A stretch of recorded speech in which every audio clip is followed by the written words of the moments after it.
Kunastá goibh a chóirde an leabhar a bheith á bheasa going leabhar-mheas, lumsa ón P ná an ceann seo, Spásas le Marcus mac Conghail nó mac Conghail, mac Conghail nóir daigen, tá dá an faoin anam. Bei gaithne ag daoine bharcas ó imlé agus ó thugraí éagsúla ceol, Thatcher the Acropolis agus cúpla eile leis ceol baile cnuasa go daid le coscéiming á bhís cardaig, mascra ón air srathir or na G ar masca an astí agus commodóireacht agus lehéad ó chuoine agsúla agus línta electricha an pobl gaige ina bhfuil dá nó trí do chuid féinnig. Agus hahan an cnuasa déirnach le Marcus Lum ceol baile agus tá Ferbert agus tá tathach sa ceann seo beidir bhfuil seaca nach mar seaca dáin sa ceann seo. Agus tá sé lán arís cosú leis an gnuasach sin a bhí á phléigem an lá hana at agus ionintach a bheith beo is se bháin í gáinil.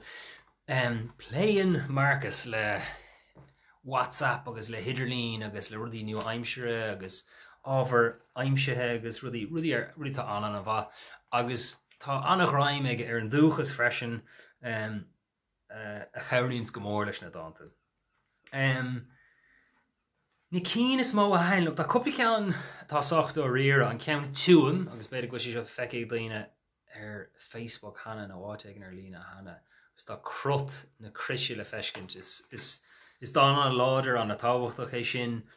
Cín eile a hainlumm, tá cín eile tá cín bheoga granúra a hainlumm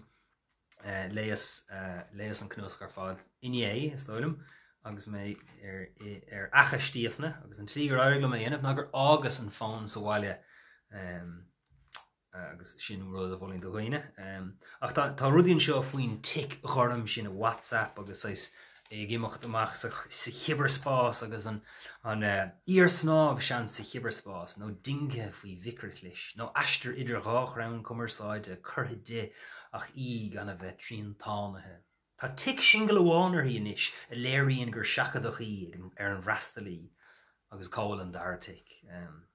Hainte sin go mórlam. Tá cín eile cín bheoga neidir an bheith teachtar sin ceann seo cosí tailig beidir san an dó ach banan sé le cuiiniú tailig, so siú cén gard. Gachéin is a tig i teachtar a chéile i hala an tí. Bhfuil rud ag an mí chear leis an Idirlín. Roiarc mé gálas a ar fád air. Tá cúpla dálan seo freisin faoi chuirsaí COVID agus a bheith teanta istigh agus tá sé spéisiúil iad sinna eiscint. Sin bhfuil Ferbert tá Marcus anmhaith ag na lyricí granúra sin ach tá cúpla ceann atá níos dáréire is tócha nó dásácht dáréire agus tá si sin an bha agus a cínas má hainam na ileireachtain i dtugann sé contas ar bhás cheanamháthair agus cuairt ar Graceland chuúil atá anna bha an sin tá ceann faoine ahar is dóilm agus bád níos cuioine chun teiletáir sin leabhar beag nótaí a bheith. Leabhar beag nótaí tá anna bha agus tá rudí éagsúla rud eile tá spéisiúil hí mé caiint hena faoi thiomháin ní gáinil agus eachta agus ionintach bheith beo ach cé is cuine gur bhfuil mé le Marcus cúpla bliain ó hin, bhíon Marcus antaú le scríóirí agus filiile rud atá le mula go mór an. Ach hílas greibh sé díreach cúpla bliain ní sinna ná mé, mar tá ní lis gom tá foiinemh na háige go smurrán i gcónaí agus sin sé os cionn beidir gur sé scór bliain ní sinna ná mé, ach hílas greibh sé beidir ar cóíslum nar a dhéigen. Ach tá rud le sunar na dáanta seo, tá siad antríadach, tá rudí spéisiúla le fuirim a dhéanamh tá an ábhar aimsithe, so go bunúsach tá sé ag ceann seo. Wouldn't it be great if it was like this all the time? Dawn Freehead, found poem. Thank you for calling the OnPost TV license payment service. The system is currently set to use the English language. If you would prefer to use the system in Irish, sin tugann sé contas ar an glór gaige agus cad ar an glór gaige agus tá sé go mórlam agus ní lánach sin ach is dáin é seo a phríoch agus is cuiinn bhíos ag léamh san Irish Writers Centre cúpla bliana hin le Marcus agus is sé ag léamh rud agus níor léir ar an géad áhairt nó an géad éisteacht cad a bhí gceist leis pí of pop ar bhí gus bhí sé caint ar an achastóir tosaigh agus an tuile agus an cléine yes agus an cléine clé agus bhí sé léamh go fillite agus dearfa seo dá cad é agus rud bhí gceis leis ná an aseolais a aon tú in Gaeilge ó lucht NCT agus bhí sé léamh mar gáin agus tá rudí eile istí an ó hé fuime tá rudí tá sleachta an Wikipédia agus tá crothanna bhí ocail ate ar bhí áid lu anam nach atá imethe ar gúil nó imethe in ngáil slip agus níl an irid sin filiocht bhfuil léim reinfa filiochtach níl ólas go mar gachfile sa Gaeilge tá scríú faoi láthair ach braham bhfuil Marcus Mac Conghail ar na daoine is tríalaí agus an fágur luigh mé ísir bell ná cé go bhfuil sé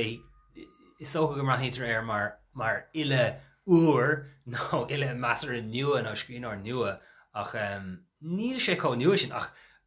ná óg ach éiríonn leis a bheith ar na fili is tríalaí atá a gcuing sa teanga beidir go bhís dom tá cinnte go dtíine eile an ach tá ólas éigean gom agus tá sé anna tríalach go meas na daine bhfuil ólas an mhuire. Tá an alíonn ar an leabhar seo go das han sé sin agus spásas tedal an ruda agus fága mé fuamh hain blurb a chúlan leabhar a léamh leis sin na hiiscint. Tá cín eile an, banan sé úsáid as Gael scolis anna Gael scolis uail agus banan sé úsáid as teachscaint agus rudí iontacha eile tá sé ríist ag síne theornach an na filiochta agus ní lasc leis sin dhéanamh tá cúpla aistriúcháin go Gaelic agus go mananis rud tá das a haringíon na trí hangad i chéile níos mó. Cúpla ceann na dáin dá mecham lucht a aimseir an rud cúpla ceann na dáin beidir go siad róáda a henan ceann faoin bhrawncoch go mór tá ceann faoi rowncoch an bás faoi chlár aimid seomar aigen sa teach agus hanse sin go mórlam ach uaireanta beidir san na dáanta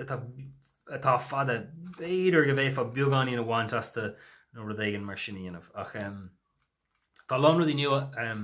sa chunuasach tá ceann ina gurn sé Gaeilge chunamara ar hain agus hanse sin lom sin barúil go má nó an fundaí agus sin spásas le Marcus Mac Conghail cnúsach le de 45 nó 60 dáin nua ailse dá chuid seans go cúpla ceanna go feice go bhhanna tá sé trílach tá sé spéisiúil banan sé leis an látá nuán agus mna go bhhair. Sin é weimse ó an pí le leabhar mheas na seachtainna seo. Slán tábhailín a chuirde.